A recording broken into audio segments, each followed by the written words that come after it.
Hey guys, Shanto here. Bangladesh টেলিযোগাযোগ সংস্থা BTRC জানিয়েছে যে এই বছরের জুলাই মাস থেকে শুরু করে সেপ্টেম্বর মাস পর্যন্ত তারা বিভিন্ন ধরনের আনঅফিশিয়াল স্মার্টফোনের নেটওয়ার্ক বিচ্ছিন্ন করে দেবে। এবং এই ব্যাপারে আরও বিস্তারিতভাবে বলা হয়েছে যে সর্বপ্রথমে আনঅফিশিয়াল অথবা ক্লোন স্মার্টফোনগুলোর একটি সিমের কানেকশন বন্ধ করে দেওয়া হবে এবং পরবর্তীতে দ্বিতীয় সিমের কানেকশনটিও বন্ধ করে দেওয়া হবে। প্রথম সিমের কানেকশন বন্ধ করে দেওয়ার মাধ্যমে গ্রাহকদের অ্যালার্ট করে দেওয়া হবে যে আপনার ফোনের নেটওয়ার্ক বিচ্ছিন্ন হয়ে যেতে পারে কিছুদিনের মধ্যে। আর বন্ধুরা, আনঅফিশিয়াল অথবা অবৈধ স্মার্টফোনগুলো হলো সেই স্মার্টফোনগুলোই যেই স্মার্টফোনগুলো কিনা বাংলাদেশ সরকারের রাজস্ব ফাঁকি দিয়ে এদেশে এসেছে এবং আপনারা সেটা বাই করেছেন। আর বিটিআরসি আরও জানিয়েছে আনঅফিশিয়াল এবং অবৈধ স্মার্টফোনের পাশাপাশি ক্লোন এবং মাস্টার কপি যেসব স্মার্টফোনগুলো রয়েছে সেই স্মার্টফোনগুলোর নেটওয়ার্কও বিচ্ছিন্ন করা হবে। তো আসলে কি এই ফোনগুলোর নেটওয়ার্ক বিচ্ছিন্ন করে দেবে বিটিআরসি?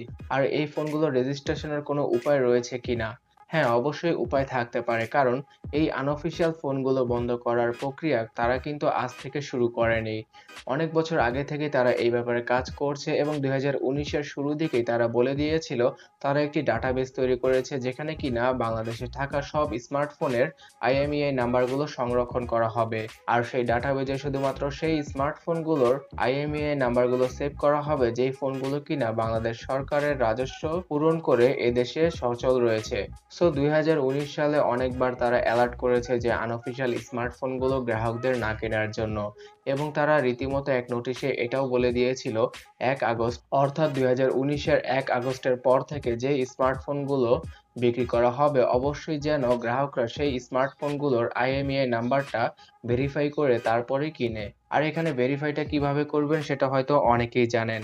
আপনার ফোনের মেসেজ অপশনে গিয়ে বড় হাতের KYD লিখে একটা স্পেস দিয়ে 15 ডিজিটের যে আইএমইআই নাম্বারটা রয়েছে সেটাকে লিখতে হবে। তারপর সেই মেসেজটিকে পাঠিয়ে দিতে হবে 16002 এই নাম্বারে, এবং সেখানে ফিরতি মেসেজে আপনাকে অ্যালার্ট করা হবে যে এই ফোনটির আইএমইআই নাম্বারটি বিটিআরসির ডাটাবেজে রয়েছে কি না। যদি ডাটাবেজে থাকে তাহলে সেটা বৈধ স্মার্টফোন, এবং না থাকে তাহলে সেটা অবৈধ স্মার্টফোন। কিন্তু এখানে সবচেয়ে বড় প্রবলেম হচ্ছে গিয়ে বিটিআরসি যে ডাটাবেসটি রয়েছে সেখানে কিন্তু সব ধরনের স্মার্টফোনের তথ্য সংরক্ষণ করা নেই। অর্থাৎ আপনি 2017 অথবা 16 সালে কোনো একটি স্মার্টফোন ফোনের শোরুম থেকে বৈধভাবে ক্রয় করেছেন, আর এখন যখন কিনা সেই স্মার্টফোনের আইএমইআই নাম্বারটা আপনি এইভাবে ভেরিফাই করতে যাচ্ছেন তখন সেখানে লেখা আসছে এই ফোনের আইএমইআই নাম্বারটি বিটিআরসি ডাটাবেজে নেই।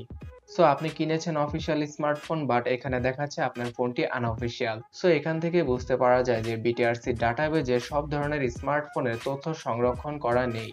তো এমন অবস্থায় কিভাবে যে তারা আনঅফিসিয়াল স্মার্টফোনগুলোকে জুলাই মাস থেকে শুরু করে সেপ্টেম্বর মাসের মধ্যে বন্ধ করবে সেটাই এবার দেখার পালা। তাছাড়া তারা কিন্তু এটাও জানিয়েছে যে অবৈধ স্মার্টফোনকে বৈধ করার প্রক্রিয়াও তারা চালু করতে পারে।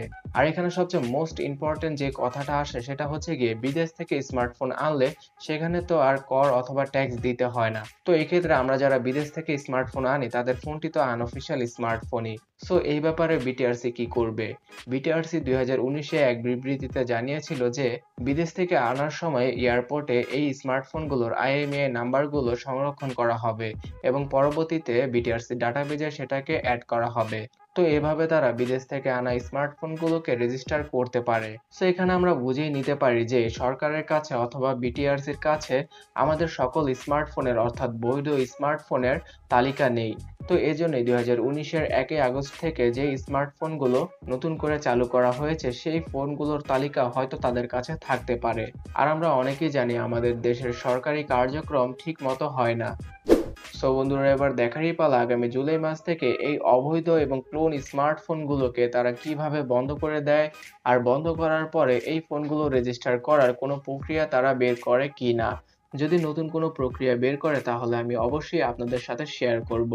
আর ভবিষ্যতে সেই ভিডিওটি মিস না করতে চাইলে সাবস্ক্রাইব করার পরে পাশের বেল আইকনে ক্লিক করে রাখবেন অবশ্যই, যাতে করে সেই ভিডিওটি আপলোড করার সাথে সাথে আপনি নোটিফিকেশন পেয়ে যান। তার সাথে এখানে সবচেয়ে বড় ব্যাপার হলো গিয়ে এই আনঅফিসিয়াল স্মার্টফোনগুলো আমাদের লোকাল মার্কেটে বিক্রি হচ্ছে প্রশাসনের সামনেই। তো সেখানে তো প্রশাসন তেমন বড় কিছু করছে না। হ্যাঁ, মাঝে মধ্যে শোনা যায় যে এই মার্কেটে অভিযান চালিয়ে এত লাখ টাকা জরিমানা করা হয়েছে, কিন্তু পরবর্তীতে যেই লাউ সেই কদুই হয়ে যায়। ব্যবসায়ীরা আবার সেই আনঅফিসিয়াল স্মার্টফোনগুলো বিক্রি করে এবং আমরা যারা গ্রাহক রয়েছি তারা কিন্তু অফিসিয়াল স্মার্টফোনের তুলনায় আনঅফিসিয়াল স্মার্টফোনের প্রাইস কম হওয়ার কারণেই সেই স্মার্টফোনগুলো পারচেজ করে থাকি। তো বন্ধুরা, এত ঝামেলা টামেলা বাদ দিয়ে নিশ্চিন্তে থাকুন, এই ব্যাপারে পরবর্তী কোনো আপডেট এলে আমি অবশ্যই আপনাদের সাথে শেয়ার করব। আর আপনার হাতের ফোনটি অফিসিয়াল নাকি আনঅফিসিয়াল সেটা আমাকে নিচে কমেন্ট সেকশনে জানাতে ভুলবেন না।